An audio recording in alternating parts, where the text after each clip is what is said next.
दापोली परिसरासह पर्यटन स्थळ असलेल्या लाडघर परिसरात अवकाळी पावसानं जोरदार हजेरी लावली आहे। संपूर्ण परिसराची दाणादाण उडाली आहे। याचा सर्वाधिक फटका येथील आंबा बागायतदारांना बसलाय। काढणीला आलेल्या हापूस आंब्याचं बागांमध्ये अक्षरशः सडा पडलाय। ऐन हंगामाच्या तोंडावर निसर्गाचा फटका बसलाय। विजांच्या कडकडाटासह झालेल्या पावसानं काढणीला आलेल्या आंब्याचं नुकसान झालंय। उशिरा हंगाम सुरू झाला, त्यामुळे सामान्य शेतकऱ्याला 2 पैसे मिळतील याची आशा होती। त्यामुळे झाडावरच आंबे राखून ठेवण्यात आले। हवामान खात्यानंही जून महिन्यात मान्सून होईल असा इशारा दिला होता, त्यामुळे शेतकरी निश्चिंत होता। मात्र हंगाम संपत आला असतानाच निसर्गाच्या फटकाऱ्यानं शेतकरी धास्तावलाय।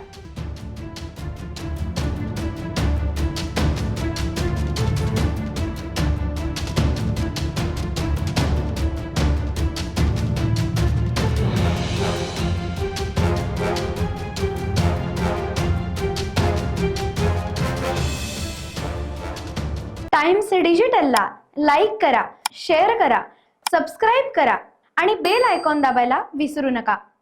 Times digital.